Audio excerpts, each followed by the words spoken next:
Saka madhays iwawo pandaingonzwa ndichimuka muviri wangu wakarukutika, ndairota zvinhu zviri ngori strange, ndichirota dzingwa nyoka iri pasi pemubhedha. Ndichingoti maybe kudaiwo because ndisati ndanzwisisa kuti chii chiri kuitika. Munhu uye like paakandiona anga ari murungu. Paakandiona murungu uye like haana kutozoda kundipa basa raida kundipa, aona nezvanga ndiri. Kuti aifunza pamwe ndinotambura stereki like akabva angondichivawo andichiva murungu uye ndakabva ndatanga kufambidzana naye. Zvebasa takabva tatoziya koza aishanda ari manager kuimwe restaurant. Akati Blessing audi kuti ndikuhayira unodi unouya kushanda kubasa kwangu. Saka trim process yekuti azondihaya ndizonoshanda chi koko of which munhu anga ane mari dzake, mota nepaaigara airarama inonzi life. Saka neniwo ndakaona kuti watomboonawo mukana wokudai sokuona murungu wozoramba. Ndakati maybe kuda ndingatororwawo ndakaitawo chi imwe life yangu. Right, kusangana kwatiri kuita zvakare muri yeZimbabwe tiri pachibanda media muchifamba muineni wenyu Manas ndiri mwana wekwachibanda.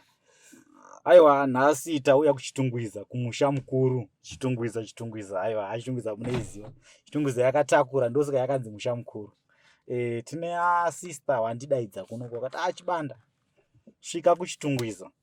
Pane zviri kuitika muupenyu hwavo. Takati aiwa seChibanda media zvairi TV yevanhu, TV yenyu inoita zvido zvenyu. Takati regai tisvike. Saka vanzvadzi ini ndataura ndati ndinonzi Manas ndiri mwana wekwachibanda. Ndingazivi ndiri kutaura nani? Kutaura naBlessing Bishop. Blessing Bishop. Asi muri Bishop kani? Yeah. Alright. Blessing Bishop. Matidaidza mimi makati Chibanda TV, Chibanda media ngaisvike kuno kuchitungwiza kwamuri. Toda kuziva kuti matidaidzira chii. Ndiyo nguva yacho inei. Kutaura kuno kumuri pamhepo, muri kuonekwa nemunhu wese. Munhu wese pasi rose ari kukuona. Nyaya yangu yakamira yakadai so. Ndingangoti muupenyu hwangu hapana chiri kufamba. Imamboti muri Bishop. Anonga mijoka zvenyu. Hapana chiri kufamba muupenyu. Ndatry neposi pandinogona napo, kuzama kubatsirwa, kufamba kupi nekupi, but hapana ari kukwanisa kundibatsira. Ndezvakawanda zvandiri kusangana nazvo muupenyu hwangu, zvandisiri kunzwisisa kuti zviri kubva nepi zviri kuendepi, ende handichatoziva nekuti upenyu hwangu uri papi chaipo. Now ndingangoti it's almost 1 year, 1 year and a half ndichitambura ndisingazivi kuti zviri kukonzereswa nani. Saka problem yangu yakamira yakadai so. Last year ndingangoti last year na May ndakaperwa nebasa ndiri kuSouth Africa, but kupera kwakaita basa rangu handina kunzwisisa cause like handina kudzingwa kubasa. Zvakangoitika ndezvekuti naingoni ndakamuka makuseni ndaingonzwa muviri wangu uchingorukutika. Ngoti handisi kuda kuenda kubasa, ngonzwa singanei kubasa. Saka vamwe varungu vandaishandira vaitozondisira mameseji achindibvunza kuti ko Blessing nhasi uri kuuya kubasa here? Ndobva ndangosvikirwa nebrini yongoti ini zvokubasa ini handisi kuda kuenda ini, ndongobloka murungu, ndokupera kwakaita basa rangu. Saka basa rangu rapera ndakabva ndagara pamba. Maishanda basa riri? Like taishanda basa like cleaning. Chicleanira varungu. Andinozoti South Africa tiita like zvokuti unenge uchiclean like Monday to Saturday unenge uchishandira varungu vakasiyana. Alright, okay, alright, ndaibata. Saka ndora ndaita iroro. Saka ndini nevarungu vakasiyana, ndini waMonday, Tuesday, Wednesday, chichichichi. Saka pavarungu vose vandaishandira. Ndakangoti like riri wiki rekutoti ndiende kubasa. Ndaingomuka muviri wangu wakarukutika chingonzwa kuti hausuda kuenda kubasa. And then ndobva ndatongobloka murungu. Ndotosiyana nazvo. Imi ndima bloka? Ndaitongobloka ndatongosiyana nazvo. Saka madhays iwawo pandaingonzwa ndichimuka muviri wangu wakarukutika, ndairota zvinhu zviri ngori strange, ndichirota dzingwa nyoka iri pasi pemubhedha. Ndichingoti maybe kudaiwo because ndisati ndanzwisisa kuti chii chiri kuitika. Saka pandakaperwa nebasa ndakabva ndagara manje. Of which ndandori netuma savings twanga ndinato. Saka masavings aya akabva apera because ndanda kusaenda kubasa. Ndafunga kuti chirege chiti chitsvaga chi futi basa. ndanda kutoregreta chimusiro ndakaita basa. Saka ndakabva ndatanga kutsvaga rimwe basa. Ndichitsvaga basa. Ndiripa kutsvaga basa. Like anonzo South Africa kune ma platform ekuti unoenda wozviposta iwewe sezvauri nditsvaga basa darindata. Saka ndakaenda kuma platform iwawo ndobva ndazviposta ikoko. Ndazviposta ndakabva ndaona mumwe munhu aidawo munhu webasa. Saka munhu uye like paakandiona anga ari murungu. Paakandiona murungu uye like anotozoda kundipa basa raida kundipa aona nezvanga ndiri. Ndaifunza pamwe ndinotambura stereki like akabva angondichivawa andichiva murungu uye ndakabva ndatanga kufambidzana naye. Zvebasa takabva tatoziya koza aishanda ari manager kuimwe restaurant. Akatoti Blessing audi kuti ndikuhayira unodi unouya ushanda kubasa kwangu. Saka trim process yekuti azondihaya ndizonoshanda koko of which munhu anga ane mari dzake mota nepaigara airarama inonzi life. Saka neniwo ndakaona kuti watomboonawo mukana wokudai sokuona murungu wozoramba. Ndakati maybe kuda ndingatororwawo ndakaitawo imwe life yangu. Saka ndafambidzana nemurungu pakati papera within 1 week. Murungu yabva angondifunira ngati ndapererwa angoti like company yangu yakuvhara kwaishande ku restaurant. Ndakati yakuvhara unodi unozowana rimwe. Kaenda asinganzise zviri kuitika kapa. Murungu yeye ndobva agara achakwanisi kuwana basa. Akatoti naiwe ndiri kuzama kuapply basa kwose kwandiri kuapply but hapana munhu ari kukwanisa kudi kundihaya. Ndamuti don't worry unodi unowana rimwe. Saka murungu yakagara achingoti kuda inuko ndiri kustruggle right andichakwanisa ini kuti ndichimubatsirawo cause ndinoona ndagara ndichitotambura ndisasawani basa. Murungu yakatambura zvokusvika pakutengesa property yake yose mota zvese cause anga kusashandika. Atengesa zvese akasara sina chinhu murungu. Zvoti akasvika pastage yekufamba nemapata asi sisina kokugara. Saka akabva ati ndine imwe shamwari yangu like andinoziva but shamwari yangu inogara location ndokwanda kutenda ndodi ndonogarako. Murungu yakabva aenda ku location kwikwe ndobva anogara of which anozoti varungu vanhu vasina kujera kugara like ma location abva anogara ende imba yaigara inge iri hoke zviri zvinhu zvazvitori new kwaari. Atanga kurarama life yakaoma muhoki mumwe. Mai vake ndovaitomujega nemari dzongomutumirawo mari yechikafu but akatambura zvototi aita akanzwa kuti pane panodiwa munhu webasa akaenda vanhu vaingomti tichazokudana chero akaenda kuinterview vanongoti tozokudana.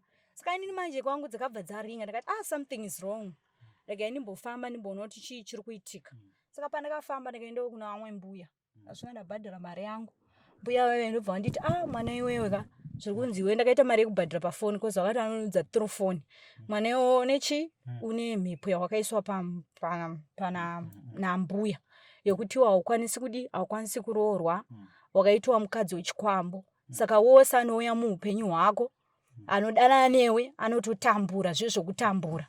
Saka ndakabva mbuya iyi muZimbabwe ni angari muZimbabwe anobatsira ku South Africa kono anobatsira ari ku South Africa but ku South Africa taigara ku city dzakasiyana kuti nichigara ku Cape Town yani ngachigara kana kuti Port Elizabeth. Saka abva ati ndinozoda mari kuti ndikubatsire panhau yako zanda nangokanda $2 iye inonzi kukana muplate iya chete no $2 200 muplate iya ingoti angondiudza zviri kuitika. Saka ndabva ndaudzoti for now ina handina kana mari ndiri kutostruggle ndiri kutambura. Akati paunozoitawo mari unozouya kana kuti iwe unokwira bhazi wouya kwandinogara ndombofana kubatsira usina kundibhadhara mari zvakazoita uzodiwa uzondibhadhara wane mari but in by that time ndandisitorina chero mari yebhazi yoti ndikwanise kuenda ikoko.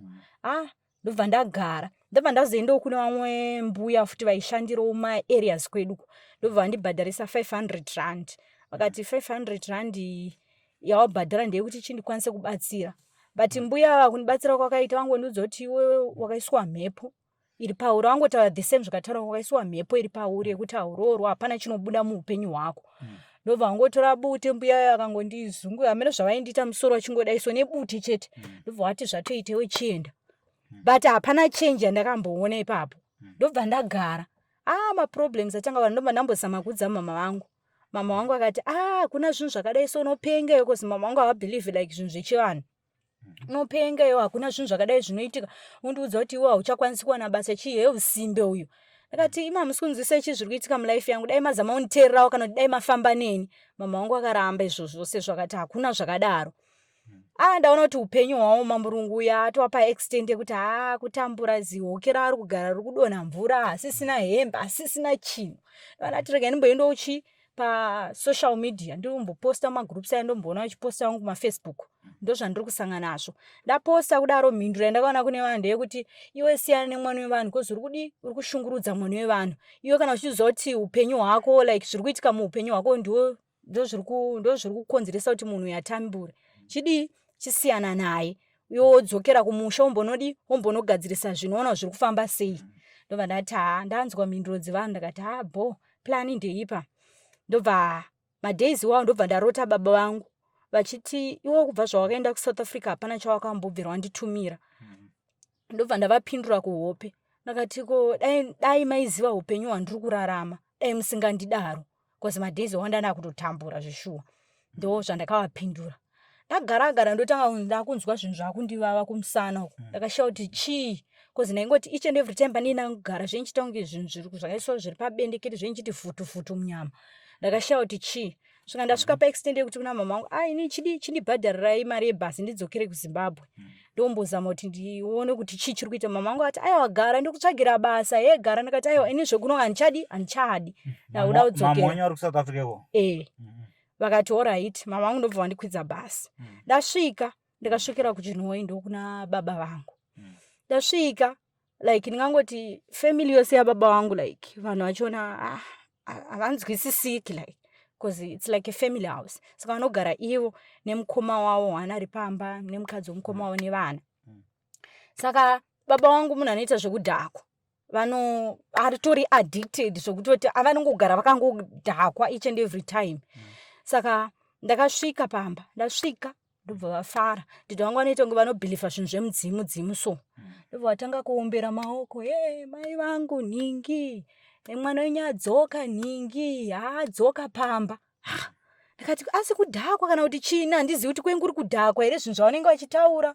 Vanenge vari murumu yavo vakanyarara so, but unowanza every manheru vanenge vachitaura nemudzimu yavo here vachiti mai vangu chichi. Ndakambozama kuvhunza like mukoma wadhidhi vangu. Zviri kuitwa nadhedhe zviriko here, vanosvikirwa chii chiri kuitika. Mukoma wadhedhe vangu akati havasvikirwi. Dhedhe vako vanozviitisa maybe kudhakwa. Ndakati ndobva ndaenda kwavari ndobva ndanovaudza like zvinhu zvandaisangana nazvo kuti ini ndadzoka pamba. In fact ndisati ndadzoka ndakatombovafonyera. Ndakati ndachikumbira uregero kana muri kudii muri kukonzeresa zviri kuita chii mulife mangu chimbondisunungurai. Vakanditivo kuti wosunungurwa ufanira kutanga wadzoka kumba. Kana patori pafoni hapana zvimwe zvandichataura newe tanga wadzoka kumba. Saka pandakazosvika manje kumba tatosa apa ndakazoti ndadzoka but ini zvinhu zvandiri kusangana nazvo mulife handichakwanisi kuwana basa. Ndakadana nemunhu 2 days munhu anongondifuratira ndisina kumutadzira ndisina kudii. Ndopinda futi mumwe murelationship 2 days munhu atorova pasi. Vamwe vanotongondibloka hama neshamwari hapana kana anotaura neni. Mafriends chaivo chero ukasenda message vanotongokuignore. Dhedhe wangu akati unoziva here ndakatsvagira mushonga kuti udzoke pamba. Ndobva zvatondishamisa ndikati makanditsvagira mushonga woti ndidzoke pamba zvangu zvaita sei. Kana dai maindida makadii kungondiudza kuti chidzoka pane unonditsvagira mushonga. Chionai zvandiri kusangana nazvo muupenyu hwangu. Vakati iwe handifi ndakakusunungura. Iwe ucharamba uchitambura. Ende hapana kuSouth Africa kwauri kudii kwauri kudzoka. Uchidzokera kuSouth Africa kwako uri kufira murodhi. Usati wasvika pabhodha uri kubva watofira ipapo. Uchadzoka kuno kwaachituna. Ndobva ndati shuwa muri baba vangu here munogondishura zvinhu zvakaipa kudaro. Panodai muchitoshura kuti mwana wangu dai waita sei waita zvinhu zvakanaka mulife. Vakati iwe hapana kusunungura kwandiri kuita. Iwe kada kuti tipedze nyaya idzi. Kune imwe nzvimbo so inonzi Shengotoni kana tiri kuChinhoyi iri kusaidhi ikoko. Kana kuti iwe tipedze nyaya idzi hande kwandakatora mushonga yangu ndokuchanopedzwa masports ose. Ndobva ndavati ini handakuvabudira pachena kuti handidi kuenda. Because in mubrain mangu ndakafunga kuti maybe vakanzi uchiuya naye kunoku tinatsomugadzira. Saka ndabva ndati alright ndichatsvaga mari toenda. Handina kudii kuzoenda. Saka ivo vaingoti iwe ndoda kuti ugare pamba. Unofanira kurarama uri pamba pano. Ndikati pamba pachino ndorarama ndichiita sei? Chikafu ndochiwanepi? Indakura kaine. hazvingaiti kuti dhedhe vangu like varamba vachinichengeta zvitoite nayo munhu atongori addicted chero vakarara vasina vane nzara vana basa nazvo but inini manje ndokugara pamba ndinoita sei. Vakati aiwa iwe uchatogara pano chete. Saka vaingoti every Monday opinda murume yavo tanga kutaura nemudzimai achiti mai vangu ningi mwana akadzoka ndiri kufara ningi. Saka ndakaudza mukoma wadhedhe vangu kuti dhedhe vari kuti vakanonitsvagira mushonga kuti ndidzoke pamba. Iwo mukoma wadhedhe vangu akati dhedhe vako ndezvekudhakwa izvi hapana mishonga yakanotsvaga ndezvekudhakwa. Ndobva ndangosiya nazvo kozi hapana mumwe munhu aikwanisa kundibatsira kozi vanhu vose vanenge vachingosundidzana dhedhe vako anopenga hakuna zvinhu zvakadaro. Kudzimara ndazodi ndazowana basa. Ndawana basa. Ndakatsvagirwa namaiguru vangu ndakaona kuti ndikuramba ndakagara pamba apa upenyu hwakadi hwakaoma. Hazviiti chirega ndifana kutsvaga basa ndichidi ndichigadzirisa zvinhu zviri kuitika muupenyu hwangu. Ndokuuya kwandakaita kubasa. Saka pandakauya kubasa. Alright. Toda kumbodzokera kumashure zvishomanana. Mataura nawo murungu uyu makadana naye kwenguva yakareba sei? Ndakadana naye kwe 1 year. 1 year? Alright. Mune mwana naye? Andina. Alright. Kuamwe marelationship yavanhu mati makadana vanhu vakawanda. Makadana nevanhu kwenguva yakareba sei? Aigara zvenguva yakareba sei? Vamwe vandaidana 1 week. Zvatovharana. 1 week, 2 weeks zvatovhara. 1 week, 2 weeks. Tototanga tichitaura mushe. But as time goes on unotoona kuti after 3 days munhu atochinja hachakuise kana hai kana chii kutongokusema hachatoda kana kuti chero saka ndinondezogumusoro ndangonyarara ndosiya nazvo. Vamwe ndotongobloka without any reason. Saka so far madano vanhu vanosvika wangani so far? So far since ndadzoka kuno kuvana dana Mazimba. Upenyu hwenyu mese upenyu life yenyu yese since pamakatanga zvekudana nevarume makatanga kuziva murume madano vanhu vanosvika wangani? Ndingangoti vandakadanawo before ndisandavingwa neproblem. Alright. Ndisati mawingwa neproblem nemawingwa neproblem so far wanga vanhu wangani? Tingangoti 10. Ngatingoti 10. Alright. Kuwa makadanawo mawingwa neproblem wangani so far? Ndavingwa neproblem I think maybe 7. Handichanatsoza, I'm not sure, yeah. Alright. Hatina kuzinge tabvunza makore ka. So far mune makore mangani? Ndine 24. Alright. Vana munawo? Handina. Alright. Ndiri kuinzwa. Alright. Handei kuvabereki. Vabereki vari kunatsoti kudini nhau iyi kana kuti hama neshamwari? Mama vangu ndakavaudza.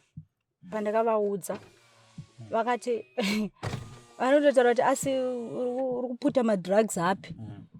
Saka ndakazoti ini handiputi madrugs like ndikutaura zvinhu zviri kuitika muupenyu hwangu. But hapana ari kundibhilivha kubva kunasisa mama vangu. Vari kuti haadi kushanda isimbi hakuna chinhu chinonzi mhepo munhu wese ane mhepo. But zvakadai so hakuna haadi kushanda mwana wako ndozvinhu zvavanenge vachitaura. Alright, but ngatimbotaurawo chokwadi alright. Iko zvezvi mama wenyaya wapo imi muri kurova madrugs api? Handitorovi madrugs. Handirovi madrugs. Saka vanenge vachiti zvaari kutaura izvi ndozvokunyepa hakuna zvinhu zvakadaro. Havasi kutobhilivha chinhu chinonzi kune chinhu chinonzi mhepo chinovinga munhu rarama life yakadai. Havazvibhilivhi. Saka kubva zvandakauya kubasa ndanjifamba ndichienda kumadzipostori. Mumapostori anosvika kubhadharisa tipo $20 togona kubvisa mhepo iya wakaiswa pauri. Ndasvika kumapostori kuikuya havasi kukwanisa kubvisa mhepo. Vanondipa mvura dzavo ndogeza 3 days hapana chinobuda. Utongoona kuti kudyirwa mari. Vamwe vanenge vachiti nyaya yako yakakurisa mwana iwewe. Panodiwa hama dzako dziripo. Ofu ichinini hama ndodziwanepi kana ndiri kunoko. Ndakati baba vangu havakwanisi kuti vauye kunoko. Havangamiri neni nezvinhu zvavari kutaura. Ndakati mukoma wadhedhe vangu anenge achitofokasawo nezvevana vake hapana paangauye achiti anoda kubatsira inini. Saka handina kana hama yandokwanisa kuenda nayo. Saka kubva zvandasvika kunoku upenyu hwangu daro wakangooma. Ndakatombozama kustarta business ndichiri kuSouth Africa ndisati hangu ndasvika ndauya kunoko ndimbotengesawo zvinhu hapana anotenga. Unotozogumisira vanozvisarenda zvose muSomalian shop wautoona kuti hapana ari kutenga. Pafoni chaipo kutaura nemunhu nawo hapana munhu anoda kutaura newe. vanongokuignore vasiri kukuona chero hama chaidzo dzitombokufungawo kuti kune munhu akaita useni. Hapana. Ingwani ndataura nemwanta nemazuva achitaura. Zvosiyana. Zvosiyana pamwe dambudziko pamwe zvimwe zvisiri spiritual, pamwe dambudziko rinenge riri kwamuri nemi. Aiwa. There's something wrong. Zvitoripo zviripo zvakatoitwa. Kozi kwose kwandiri kufamba ndongonzwa chinhwani kunzi woshandiswa nezvikwambo ficho wopedza ndiri kurota. Ndinorota ndichirara nevarume vandisingazivi. Ndinorota nyoka day and night. Pane kumwe kwandakatomboenda so ndakapiwa like munhu aishandira kandipa bute. Kanzi nakuti wakasvika kunoenda ugeze nebute. Ndobva ndasvika kumba pamwe nanchiri chinhwanyisa ndauya kuno kuHarare. Ndasvika kumba zvikanzi uchaona mvuri womuroyi wako achiuya pahwindo. Ndobva ndasvika ndageza nebute riye zveshuwa ndakarara. Dzakati dzakuma past 2 ndakaita kunge munhu abatwa nemadzikirira. Ndabatwa nemadzikirira kudaro ndaitozama kufaita chinhu chicho ndivhure maziso. Pandakavhura maziso angu kozi ndakarara bute rimwe ndakarisa pasi pepilo ndakatora ndobva ndarizorera mumaoko. Ndarizorera mumaoko bute riri. Pasina minutes ndakaona for sure mvuri wemunhu. Ndakangoona chingoti mve. Andina kurara zvero ndavhunduka ndakanaimi chii chakadaro. Andina kurara. Urota nyoka dzimwe dziri pamusoro pemba. Ndenchirota zvinhu zvisinganzwisisi kuti zvinombofamba sei. Kuma churches chaiyo vana apostle ndambofamba ndaenda. Vanongotaura same thing kuti mwana iwe chinhu chawakaiswa pauri wakaitwa mukadzi wechikwambo wakaiswa mhepo yambuya iri pauri. Zvokutoti hapana chaunobata muupenyu, hapana chaunoita. Saka ndatambura. Ana mbuya wacho vari kutaurwa zita rawo. Havataurwi zita zvongonzi pakaiswa mbuya. Mbuya vapi? Mbuya amai vamai here, amai vababa kana kuti ana varingoti mbuya chete? Varingoti mbuya. But inini ndine rimwe zita rambuya randakapiwa nababa vangu. Saka inini mubrain dzangu ndobva ndafunga kuti kuda zita iroro kuda ndori kukonzeresa here kana kuti handizivi. But zvenchingonzi mbuya. Saka ndine ndafunza pamwe maybe ndimai vababa vakashaika. Saka as for now ndatambura. Hapana chiri kubuda muupenyu ndatambura. Toshanda kwandiri kuita mari yandirohora chaiyo. Pamba chepa pandotogara ndakangonetsana nevanhu vanongondivenga pasina chandatadza. 24/7 vanhu vanongokuvenga pamba. Vanongogara nemaproblems. Saka ndatambura zvinhu zvosvika pakuti handizivi ndobatsirika sei. Kozi ndakati mama wangu andibatsira, mama wangu hangakwanisa kundibatsira supiliva. Ndikati dedhi vangu hapana chaunokwanisa kundibatsira nacho. So ndapa extend yekuti I don't know kuti upenyu hwangu uchamira sei, uchafamba sei. Because I'm stuck paone nzvimbo. Zvimwe zvii futi ndonguva iyo taurai zvinhu. Taurai zvese zvinetso zvese. Zvinetso zvese zveupenyu zvamukusangana nazvo. Donongodzai zvese. Ndingangoti izvozvo zvandikusangana nazvo ndizvozvo. Ndizvozvo zvokutoti basa charoti ndinzi ndinowana basa rine mari. Kunyepa. Zviitiki. Ende basa ndakatozotanga kuruwana ndauya kunoku. Ndagara 1 year pamba sina basa. Saka pandakadzoka kunoku murungu uyu akabva angondipromisa kuti blessing ndichazo kutumira mari ozodidi hati. Kubva ipapo ndakuzomubvunza kuti kone iwe Maria abati iwe unopenga iwe kana uchida kuuya uchadzoka wega. Ndobva tongondifuratira zvakadaro. Mai vemurungu iye ndobva vandipromisawo mari blessing I'll send you money ndozodai. Ndobva vatongonyarara vakadaro. Nhasi chero vakavamhoresa mai vemurungu aya hatondidairi. Vanotongondi-ignore. Chero iye murungu wacho handitozivi chero nenhamba dzake. Izvo zvakabva kuuya kwandakaita kunoku abva atosara zvikanzi aona basa. Saka kubva ipapa ndinazobvira ndaita kana connection nayo. Saka imi muri kubhilivha imimi kuti kutambudzika kwakaita murungu kuri kukonzereswa nezvakaiswa pamuri? Ndizvozvo chaizvo. Ndizvozvo. Kozi kwandakafamba ndakaenda zvazvanzi mhepo yamakaiswa imimi yakaona kuti murungu waida kukurorai. For sure murungu aida kutorora zvimashuwa. Ndobva yanovhara zvose zvekumurungu kuti asabate mari, asaite anything muupenyu. Svikira tizoparadzana kwatakaita. But vamwe vandiri kudana navo vanongotiwo 2 days 1 week zvavhara. Handitogari nawo handisitorina chero feeling yekuti chero ndakaona munhu murodhi anondida kuti ndingatoti tomuda cause ndinoziva zviri kuitika pandiri. 2 days 3 days munhu atorova pasi asina kana kutokusema. Vari kudhinikana vanenge watodya bota iko vanenge chero vasina. Chero wadya. Vasina 2 weeks munhu anongodhinikana newe kana ndoti chii ndotoshewa kuziva anongodhinikana newe anotongokufuratira otongokusiya wakadaro. But ndinonenda kuzvibvunza manje kuti why inini like vamwe vanongorarama normal life but in life yangu haizi normal life hapana chandiri kwanisa kubata. Saka pandakamboendeko kunobatsa zvanzi ndakapost vaitaura kuti kune vakadzi 8 vatiri kuona vaita kunge vechikuru ndovari kukonzera but havatauri nemazita vanongoti kune vakadzi 8 ndovari kukonzeresa kundiso because vari kuzopa here kundiso ndo yakanyokosha kufungidzira kwandoita ini. Kundiso handingati vari kupa cause sometimes ndakaenda vanokwanisa kundipa muteuro enanogeza muteuro uyu ndosvika ndogeza muteuro uyu haushandi nyora dziye dzichingorikona nhasi apa dzakutoita kunge dziri kuwedzera dziri kumusana dzakazara musana side rose iri dzenichingoita kunge mune chinhu chiri kufamba munyama dzichingoti futu dzakati nyora dzakatemerwa rini idzi? Nyora ndakatanga kudzinzwa ndiri kuSouth Africa madhisi panga ndakusawa nebasa. Dzinotooneka here? Hadzioneki kunenge uchinzwa chinhu munyama dzichiti futu vanhu vanoti hanzi dzinoonekwa nevanhu vane mweya vanokwanisa kudziona handikwanisi kudziona ndichingonzwa chinhu munyama musoro koso saka saka mimi mukutasira kubatsirwa navanhu vakaita sei? Kuda vanhu vechivanhu vanhu vechipostori oro da kuti mubatsirwa navanhu vakaita sei?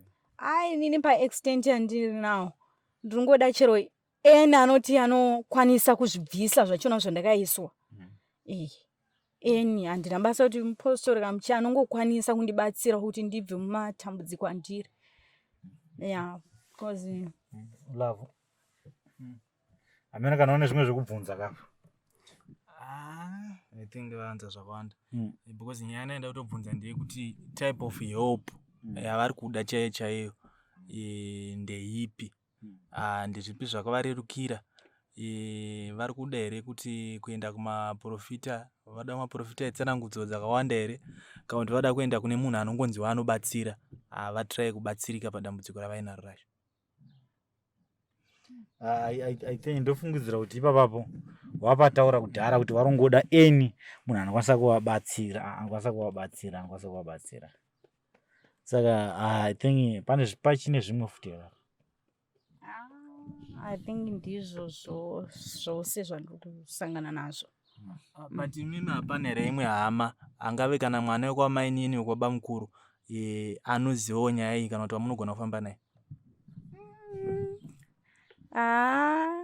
Hapana, like ndingangoti ndine hanzvadzi yangu inogarawo kuchinhu ikoko. Handina hangombobvira ndakamuexplaina but mudiki kwandiri ndingoti semwana mudiki like handingasweri ndichiexplaina zvinhu zvakadaro. Ndiyo wandinayo. I think ane 21 years. Anechitoti kuda mwana like anogona kubatsira iye anotombofambawo cause upenyu hwake hwakangodaro zvototi naye akambofambawo anongonzo iwe unofanira kuuya ubatsirwe cause zviri pauri cause ivo dhidhi vangu vakatomboti kuhanzvadzi yangu iyeye iwewe basa rawaona angawana basa parimwe bhawa zvikanzi basa rawawana iwewe hausizoripedza wiki uri pabasa ipapo uchadzingwa for sure. haanozopedza wiki ari pabasa akabva atongodzingwa. Saka upenyu hwake hwakangodaro ari kutambura zvinondoshotoziva kuti mwana uyu chii. Isa iphone number dzake timufonero tinzwewo kuti nyaya iyi anoiziva here. Alright. Saka timufonero. Ini kufunga kwangu ka dambudziko renyu rangada kuti mubatsirwe mese muripo. Kana mutora brother yenyu inokwanisa kuti pane imwe mibvunzo yekuti mungabvunzwa hamugone kuipindura but iye ane zvaanoziva angave mudiki zvake anogona nyaya anoziva anogona kuti mubatsirike padambudziko ramunaro. Cause ivo dhidhi vangu vaitoti hanzvadzi anonzi Anton. Vakatombo zita iri ndiandakuti anchikanganwa zvino Blessing. Rega ndikomubvunza kuti tina Blessing panapa. Murega tumufonera.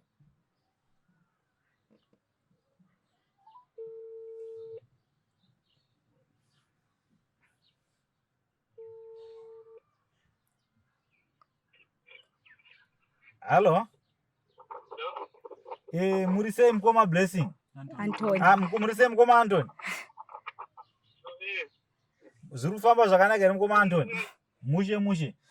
Muri kutaura naManasi Chibanda ka? Muri sei mukoma Antoni? Halo, muri kundinzwa here? Muri sei mukoma Antoni here? Zviri kufamba zvakanaka here mukoma? Bolato. Muri kutaura naManasi Chibanda ka? Ndiri mutapi wenhau, ndiri kuno kuHarare. Kutaura kunoku mutori pamhepo, handiti ka titori live, muri pamhepo. Ndina hanzvadzi yenyu panapa inonzi Blessing panapa. Hanzvadzi yenyu inonzi Blessing panapa, ndinaye panapa. Tinoda kumbobvunza, ameno ane zvaari kuti zviri kuitika kwaari, akambokuudzaiwo here nezvazvo? Alright. Ameno mungakwanisa kutiudzawo kuti Blessing munhu akakura zvakaita sei? Makurire ake, handoziva hangu kuti muri mudiki ka, but munogona kunge mune ka information mchana kukuudza kuti sisi wenyu akakura zvakadii, munhu akaita sei?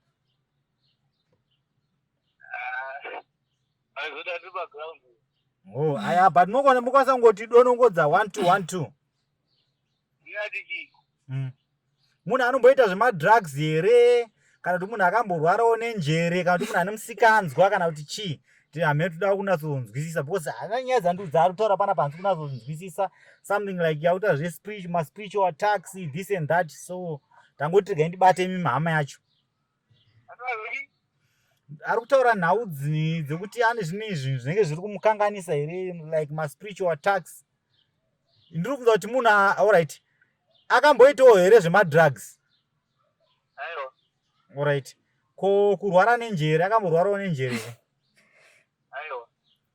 Alright, because ndiri kutaura naye panapa ari kuti pane zvinhu zviri kuitika kwaari zvaasiri kunzwisisa, minyama, kungorambwa nevakomana, zvaasiri kunzwisisa. So ndati regai ndibatewo hama yacho imimi ndinzwe zvakamira sei. Mati? Tangoti tingonzwewo karutivi rwenyaya. Mukoma Antoni, pane nyaya iripo ka? Pane nyaya dzemunyama, ndo nyaya dzavanyanya kutaura dzekuti hapana chinhu chiri kubatika mumabasa, havamboedza kushanda kuita sei, asi zvinhu zvavo zviri kungonodzokera mumashure. Pari kuti zvinhu zvavo zvava kuti fambei, zviri kubva zvadzokera mumashure. So takachitotiwa hapana here imwe hama iri yepedyo yekuti zvinhu zvakadaro kana zvichibatsirwa munhu kunogona kubva nyaya dzakasiyana-siyana dzinotaurika ikoko, dzekuti pamba pacho ipo munogona kuve mudiki kwavari but imi muchigona kudzipindura, because dzinenge dzanyaya dzakuita kunge dziri kubata dzemusha. Hamene vamunzwisisa pandiri kutaura? Ndo chinhu chihombe chatanati tinyanyofonera kwamuri ichocho, muchikonfirma tinyatsonzwawo kwamuriwo kana pane zvikuitika, munge muchibatsirwa nawo pamwe chete, because ivo dambudziko ravo roratidza kuti ravanetsa.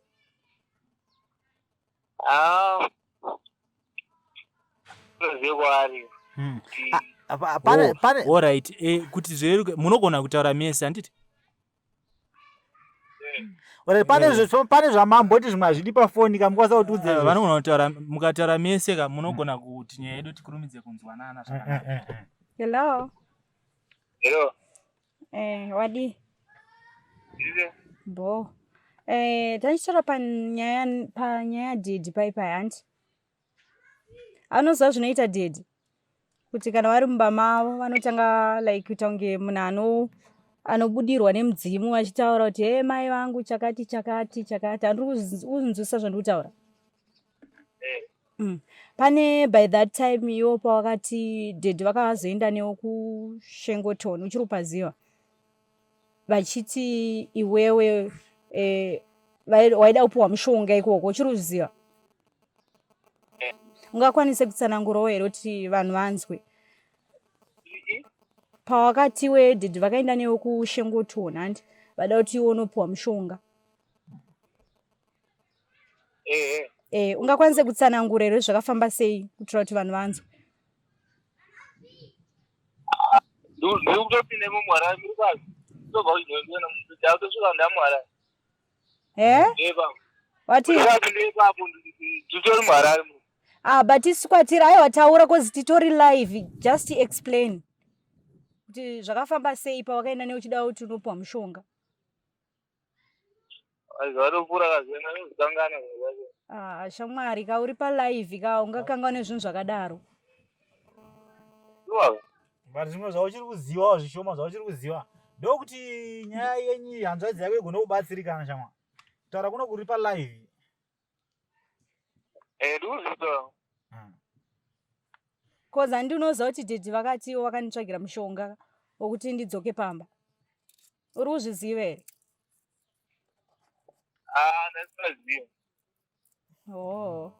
but vakadaro kavakati vakanditsvagira mushonga saka ina handizivi kuti kutaura kwavakaita kwangu uri kudhakwa here kana kuti zvinhu zvavakatoita mheno zvirikugona kudaro ko paye pavakati kwauri iwewe basa rako ranga wawanewe vakati hanzi hausi uri gara 1 week hauna kudzingwa here 1 week haina kutombokwana ndobva wadzingwa kabasa zvakaitika mudhara wenyu vane mari stere aiwa kana kudzinza kwenyu kune vamwe vaimboita here zvemasvikiro kana zvechichi ndisinganyatsoziva zvangu savo ndakanzoti hanzi zvandakaanzwa kwandakambonofamba ndakanzoti hanzi mbuya vedu isusu vane zita randakapiwa inini handi hanzi vaita zvechivanhu ndozvandakangonzwa izvozvozvo saka handizivi kuti zvechivanhu ichi vakazviita zveshoka kuti ndozvokunyepa handizivi bcause isusu mbuya yedu hatambobvira tavaona hativazivi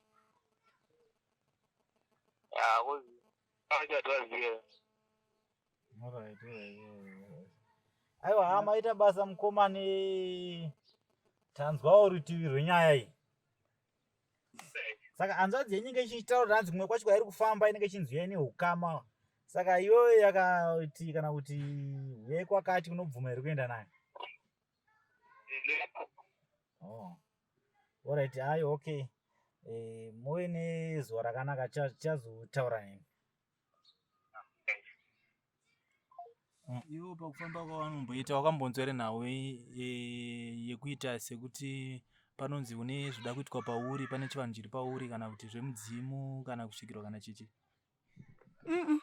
ini pandofamba vanoti hanzi munhu akakuisa akakupa murume wechikwambo hanzi akaona chipo chiri pauri aona chipo chiri pauri ndobva achitora chipo chichiya ndobva akuita kuti iwe ushandiswe nezvikwambo uve mukadzi wezvikwambo usarorwe ndobva akuisa mhepo yambuya ndo chete zvandakangonzwa chipo chacho hanzi ndechechii havana kukwanisa kutaura angoti pane chipo chiri pauri havana kukwanisa kutaura chipo chei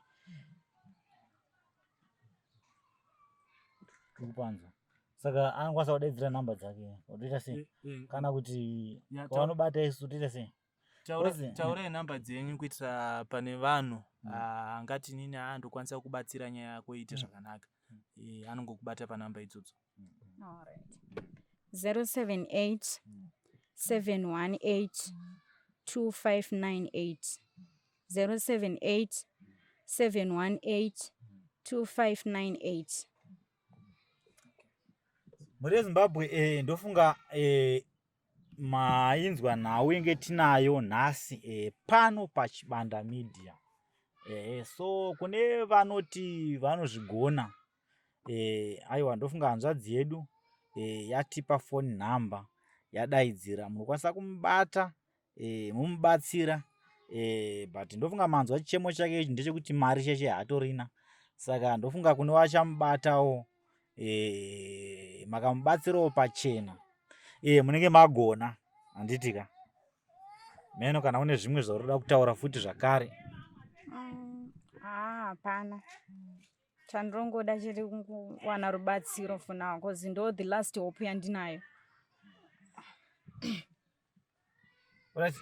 Ngatisangane iwo pazvikamu zvinoteera kana uchinge uine nhau yaunayo wakasununguka kuya nayo pano paChibanda Media tinoisvitsa kuvanhu. Chibanda Media TV yevanhu. Ndodzokorodza zvakare, ini ndinonzi Manas, ndiri mwana wekwaChibanda. Pari zvino ndoti chisaraiwo zvakanaka.